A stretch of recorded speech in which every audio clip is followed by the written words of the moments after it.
you just always have the perfect rock bass tone for any project you're in. Like it just, whether it's, the speed metal of Death Clock, whether it's, kind of like instrumental classic rock vibe of Joe Satriani, the mind weirdness of Beer for Dolphins and stuff like that. You just have this, I feel like every time I listen to you, but it's not in a way where you're like Jaco Pastorius, where it's like, oh, I know it's Jaco playing, right? Like your bass tone always fits whatever you're doing.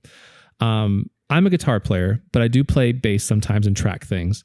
How do you approach bass tone, and what are some methods of getting a better bass tone for, say, somebody who's, maybe I don't want to turn this into a gear podcast, but necessarily like, how do you approach getting better bass tone, or how would you advise someone like me to get a better bass tone?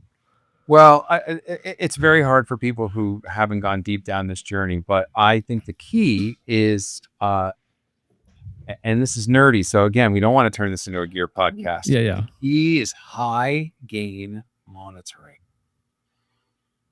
If you have a lot of headroom in whatever you're using to amplify you're playing, a lot, then you will have extreme dynamic sensitivity with your right hand attack. And that's the whole game. The softer you play, the more the note blooms. But that doesn't mean you want to play soft all the time. But even when you play harder, you don't want to kill the string and just take all the resonation out of the note. If you're playing because, and this is a thing that happens with basses, if you're playing because you can't hear yourself quite well enough and you just start playing harder, that's when you just lost the plot. Live, that happens a lot, even in the studio, because a lot of times in the studio, you don't have a bass amp. It's just headphones and it sounds kind of weak and plinky. So then you start going clink, clink, clink, you start playing and want to get more out of it. But like, there's nothing more there. You just need a really, really high gain.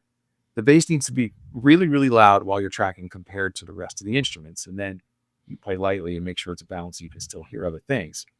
That's how I've, and on live, I use the same thing. I have this gigantic rig that people look at and like, oh my God, you don't really need all that.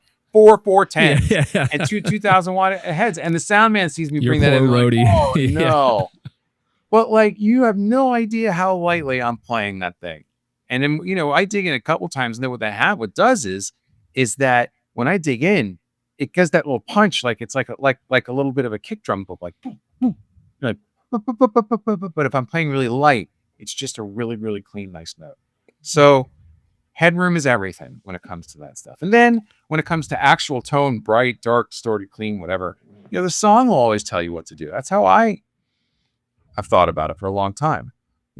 Songs have meaning. Songs ask you for what they want. You wouldn't use Rage Against the Machine's bass tone in a ballad or a funk R&B jam. You just wouldn't. So I feel like that, those lessons are kind of universal. And every once in a while, now if you're in a gig for long enough, you learn something about the guy that you're playing with. Like, this is interesting. I have this, this Mike Blow Modern 5 bass. It's a bright, active jazz bass. It's red. A lot of people see me play with it. I play with it on Steve Vai's DVD. Yeah. That's the one you have in Where the Wild Things Are, right? That's right. Yeah. And I started using that gig with Joe. That bass with Joe Satriani. And after the first tour, I just noticed that I was using two different basses. The Sunburst, which was like a PJ passive, a really dark, warm sound. Always felt good when I picked that one up on stage. And then when I picked up the red one, my favorite bass, it always felt like clangy and weird and like it wasn't jiving with what was going on. So in the production rehearsals for the second tour, I said, Joe, we're going to do this whole thing again, another 100 shows. I'd like to try and experiment with you. I'd like to play these two basses with your basic lead sound, or your basic full gain, rhythm sound, fully distorted, and tell me what you think. I played the red bass with his thing.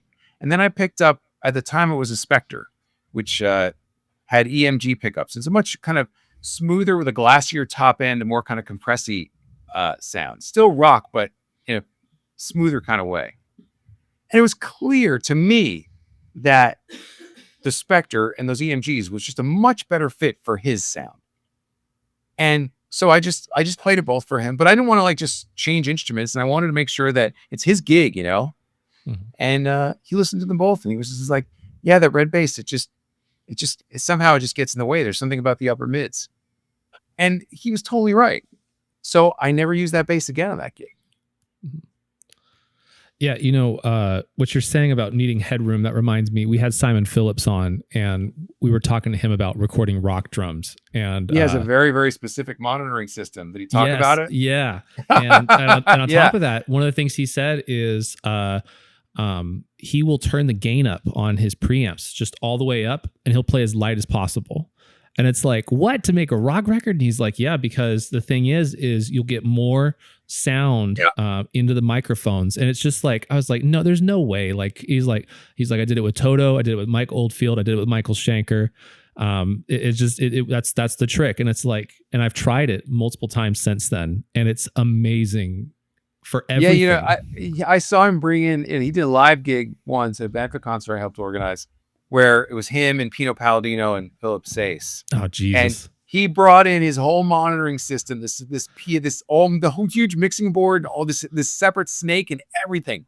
And everyone was like, "Oh my God, what's that all about?" And he was explaining to somebody else, "This is my personal monitoring system. I get a whole side chain." And I was like the guy in the Sickos meme, like, yes, yes, yes. Because I was like, yes, that's what I would do. If I was a drummer, I'd probably do that. Oh, yeah. Yeah, he did. It was so funny. When we did that podcast, I asked him about drum monitors. That was the first thing I asked him about. He went off for 40 minutes and it was fascinating. It's one of the most watched clips on our podcast. I'm very particular about monitoring, and even when I'm doing a sideman gig, I'm particular about it. Sometimes maybe even a little too particular. But I know that when I can hear myself well and when the monitoring gain structure is right, I can deliver my very best performance for the artist.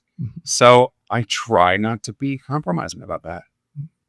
What are some tricks you have for monitoring? Because I have heard from multiple people in interviews, and I've heard you say it as well, that monitoring is, you said, like, that's the X factor to a good gig for you. It is everything. For drums, and maybe just in general, you could either do this with just the kick drum or just with your entire monitor mix. Take everything under 100 hertz completely out. Leave that for what's coming from your bass rig. Now, if you're on ears only, you're just using a quad cortex or something, I've never done that on a gig, and I understand that I'm a little bit like behind the times with that. I only have played with rigs behind me. But if you're going to play with a rig behind you, let that thing carry the low end. You just need mid-range and high-end detail of everything else. You don't want the rumble of a 16-inch floor tom or the sub-content of a kick getting in the way of you feeling the bass guitar attack. Now, this is specifically for bassists.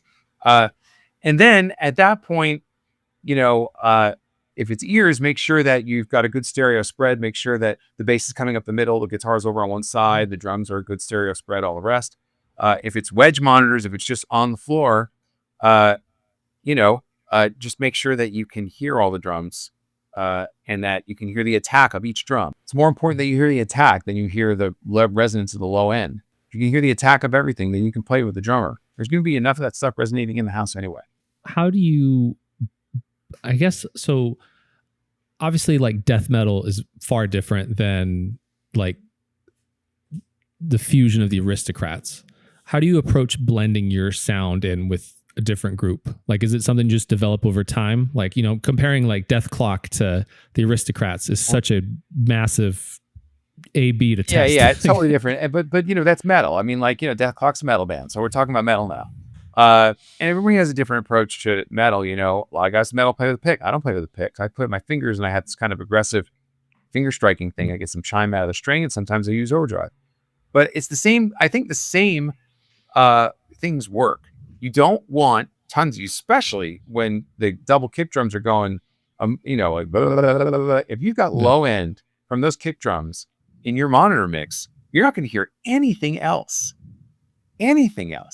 So you've got to manage the low end of the drums in metal in order for you to have a chance as a bass player to be able to get decent monitoring. And then usually metal is two guitarists, split them wide, if you're on ears. And in metal, you're on ears. No one wants to be doing metal gigs on wedge monitors anymore. God knows how they did that all those years. Yeah. Split the guitars wide. take the low end out of the drums, and oh, and you know what I do? Here's my little trick. I didn't mention this before. I boost on the bass channel strip 3K, about 5 dB. That gives you extra high end clarity and detail and attack. Some people don't want to hear that in their own. I do, because I want to hear everything.